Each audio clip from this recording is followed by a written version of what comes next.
Salam sejahtera semua. Hari ini kita akan sambung topik kita dalam bab 6 yaitu fungsi trigonometri. Kali ini kita akan mempelajari tentang 6.3 yaitu graf fungsi sinus, kosinus, dan tangent. Selalunya di hospital misalnya, biasanya dokter akan menyambungkan satu alat yang menunjukkan paparan seperti ini. Okay. Paparan itu sebenarnya adalah disambungkan dengan ritme degupan jantung pesakit biasanya. Jadi untuk ritme degup jantung seorang yang normal biasanya dia adalah berbentuk normal sinus rhythm. Okey. Yang inilah. Okey. Jadi ini merupakan satu contoh penggunaan bagi fungsi trigonometri. Bukan saja di dalam hospital, banyak juga yang menggunakan graf seperti ini untuk menunjukkan sesuatu sebenarnya lah. Bentuk seperti ini ada sebenarnya daripada 3, yaitu yang pertama y a sin bx tambah c. Yang kedua adalah y bersama dengan a cos bx tambah c, dan yang ketiga adalah y tambah sama juga a tan bx tambah c. Yang mana dengan keadaan a, b, dan c adalah pemalar. Dan lihat di sini betul-betul b dia hendaklah melebihi daripada kosong. Maksud dia b ini hendaklah sentiasa positif. Ini bolehlah dilukis dengan menggunakan sebarang perisian geometri dinamik. Dan sini cikgu akan menunjukkan cara untuk menggunakan GeoGebra.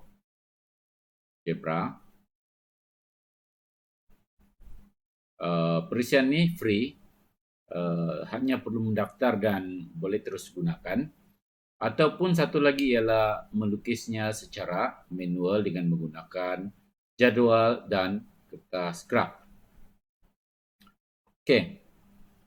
Seterusnya, sudut informasi untuk hari ini. Sekiranya untuk satu graf itu dilukis, okey, yang ini dikenali sebagai graf keseimbangan, yang mana di atas ini adalah positif, yang ini adalah negatif. Dan apabila dia menjadi sinusoidal misalnya dan katakan sin, titik yang tertinggi ini dipanggil sebagai titik maksimum, manakala titik yang paling rendah di dalam lukisan tersebut dikenali sebagai titik minimum. Okey. Untuk amplitude adalah jarak maksimum bagaimana dia berkitar daripada paksi y bersama dengan kosong. Dia boleh jadi ke negatif dan ke positif. Okey, seterusnya. Kita lihat graf yang pertama, iaitu graf y bersama dengan a sin b x tambah c. Ini merupakan graf sin yang biasalah, yang di mana nilai maksimum disetkan kepada 1. Okey, graf ni cikgu sebut sikit. Graf y ini adalah sin x, ini yang paling general, untuk negatif 2 pi, di mana x di antara negatif 2 pi dan 2 pi. Jadi begini bentuk dia. Dia seperti seakan-akan dari sini kalau kita lihat daripada 0 hingga 2 pi, dia macamlah S yang terbalik. Jadi di sini untuk yang normal, yang biasa, amplitude adalah bersama dengan 1. Jika amplitude bersama 1, nilai maksimum dia adalah 1, nilai minimum adalah negatif 1. Okey. Okey, untuk kala adalah 360. Biasanya kita ambil daripada sini sehingga ke sinilah biasanya untuk pelukisan nanti. Okey, satu lagi ialah pintasan pada X adalah pada yang untuk ini negatif 2 pi sini. pi, negatif pi, kemudian pada kosong, kemudian pada pi, kemudian kepada 2 pi. Oke, pada pintasan y adalah pada kosong saja. Tengok, pintasan y ini adalah paksi y, dia pintasan pada y adalah pada kosong. Ini yang untuk graf y bersamaan sin x. Ini belum lagi mengalami perubahan ya, di mana A, B, dan C berubah. Dia akan menunjukkan graf yang lebih kurang sama, tapi dia ada ubah sedikit. Oke, alright. Untuk yang kedua adalah graf Y bersama dengan A cos BX tambah C. Dia begini. Kalau daripada kosong ini kita ambil. Ini adalah graf Y bersama dengan cos X untuk negatif 2 pi, X di antara negatif 2 pi dan 2 pi. Jadi kita biasanya ambil daripada kosong ini biasanya di sini. Kalau kita ambil di sini, kita lihat dia macam K. Oke, kita boleh lukis sini begini. Kita akan dapat macam beginilah bentuknya. Kalau yang tadi itu, kita dapat S. Ini kenapa cikgu perlu bagi tahu nih? Supaya cara untuk mengingat ya. Ini untuk K. Oke, begini. Alright. Untuk graf cos yang biasa, amplitude adalah 1. Ini 1.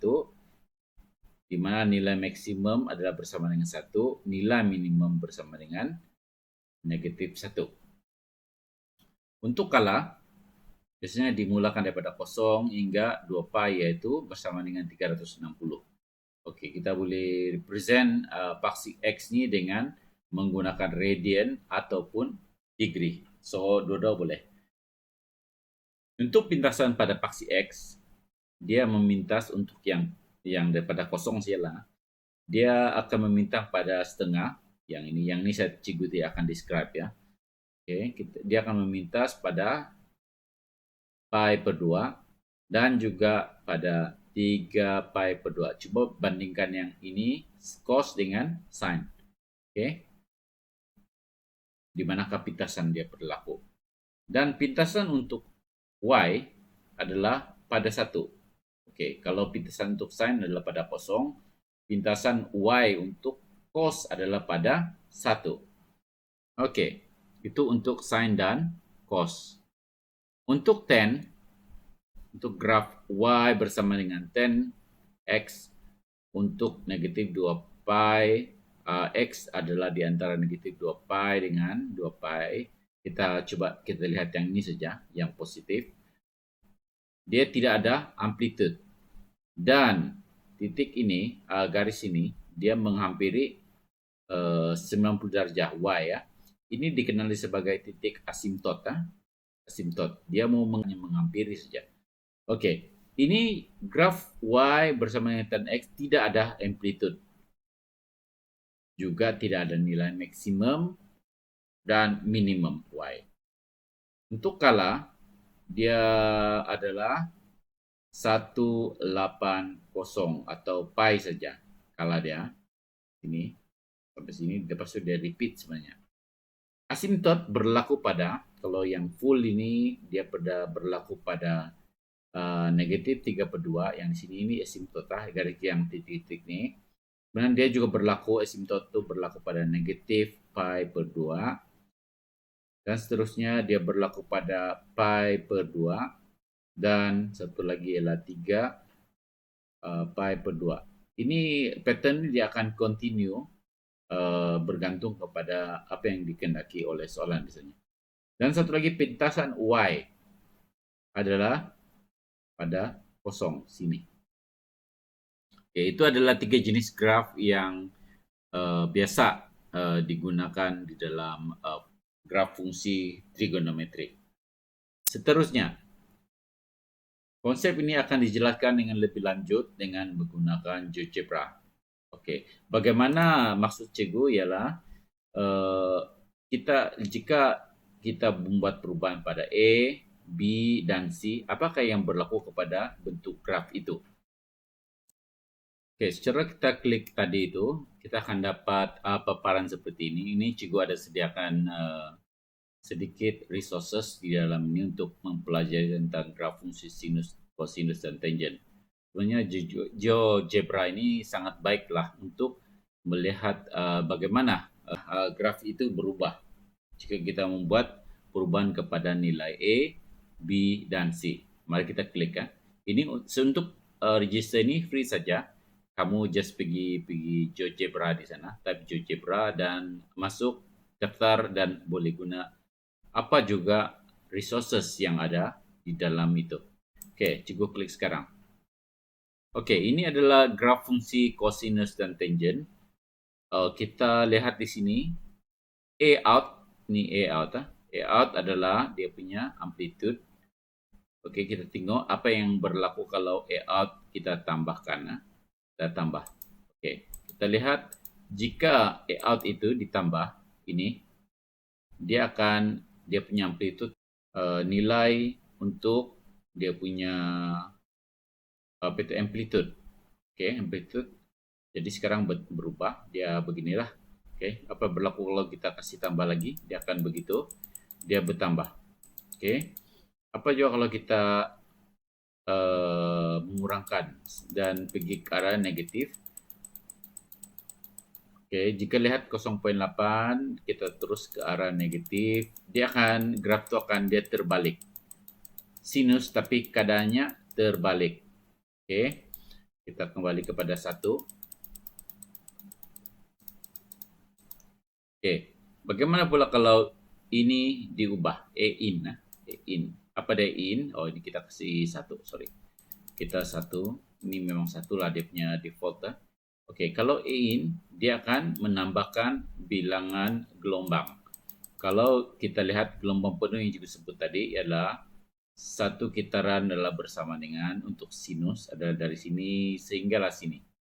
Oke, dan apabila kita menambahkan E ini, maksudnya yang ini, apa yang berlaku ialah bilangan gelombang akan bertambah. Jadi kita lihat seterusnya. Apakah yang berlaku? Ini adalah 2,5. Oke, kita tengok berapa. Oke, berapa 2,9. Oke, satu lagi tambah 3. Bermakna ada 3 gelombang penuh. 1 gelombang penuh, 2 gelombang penuh, dan 3 gelombang penuh dalam 2 pi. Kalau kita kurangkan ya, kita kurangkan. Oke, ini yang original. Kita kurangkan kepada negatif 1, dia terbalik. Oke, dia akan katakan 2, negatif 2. Negatif 2 dia akan jadi begini. Oke. Alright. Coba kita bandingkan yang begini. Kita cepatkan sedikit. Itu juga dia terbalik kan? Oke. Oke, untuk H adalah bagaimana pula kalau ini kita kasih original ya, 1 yaitu 1. Jadi bagaimana pula H? Kita ubah. H adalah H kita tidak pakai, kita tidak belajar dalam H ini untuk biasanya kita akan guna untuk case ya. K ini bersama dengan C ya. Ini dia letak di depan, sebenarnya di belakang pun boleh. Kalau kita menambah, jadikan positif, dia akan shift naik ke atas. Kalau kita negatif kan dia, oke, dia akan shift ke bawah. Jadi perlu itu diingatlah. Itu untuk sinus. Bagaimana yang cosinus? Cosinus katakan ini K bersama dengan, kita akan jadi kosong balik. Oke, kosong. Oke, ini cosinus. Dia macam K. Kalau kita tambah A out dia, yaitu yang amplitude ya, dia akan bertambah tinggi. Oke, kalau kita reverse ke arah negatif, dia akan bertukar arah menjadi begini. Oke, kita akan reset balik. Reset all. Kita mau cos. Oke, cos. Cos dia mesti daripada atas ke bawah macam K lah kan. Oke, katakan kalau kita gunakan E ini sebagai 5 yang itu di sini, maksudnya ada 5 dia punya gelombang penuh. Ini adalah gelombang penuh yang pertama, gelombang kedua, gelombang ketiga, gelombang keempat, dan gelombang kelima dalam 2 pi. Kalau kita kurangkan kepada 4 contohnya, 4, oke, kita buat 4, ini 4, dia akan ada 1 gelombang kosinus, 2 gelombang kosinus, 3 gelombang kosinus, dan 4 gelombang kosinus. Oke, kita reset balik. Bagaimana dengan cos? Cos pula. Ini tangent. Tangent dia punya bentuk normal dia begini. Oke. Apa yang berlaku jika kita tambah dia punya A out ataupun amplitude ya? Dia akan jadi begini. Oke. Katakan 2, dia akan jadi begitu. Oke, 3, dia akan jadi tambah begitu. Oke, set. Kita guna tangent. Bagaimana pula A in dia kalau diubah? Ini A in dia, kita ubah daripada 1, kita tambah dia punya bilangan gelombang dalam 2 pi. Kalau begini, 3, maksud dia ada 3 gelombang penuh. Oke, macam mana 3 gelombang penuh itu? Kena ingat tangent dia perlu ada 1, lepas tu 2, ini adalah 3. Jadi kalau dia ada bertambah dengan kepada katakan 2, dia akan dapat 6. 1, 2, 3, 4, 5. Oh, 5. Kita akan dapat 5. Oke. Ini lepas tu kalau kita tambah lagi, ini ada gelombang maksudnya di sini. Ada gelombang. Kalau kita taruh 3, dia akan dapat 1, 2, 3, 1, 2, 3, 1, 2, 3. Jadi ada 3 gelombang penuh di sini. Ini pertama, set pertama, ini set kedua, dan ini set yang ketiga. Oke, kalau kita kasih negatif, dia apa berlaku? Dia just terbalik saja. Oke, begitu juga dengan kalau kita ubah K ya. H kita jangan ubah dulu sebab di dalam silibus memang tidak ditunjukkan yang untuk ini. Kalau K kita tambahkan, apa yang berlaku ialah dia akan naik ke atas. Oke, di shift saja lah. Ini kita kasih reset ya. Udah sedikit.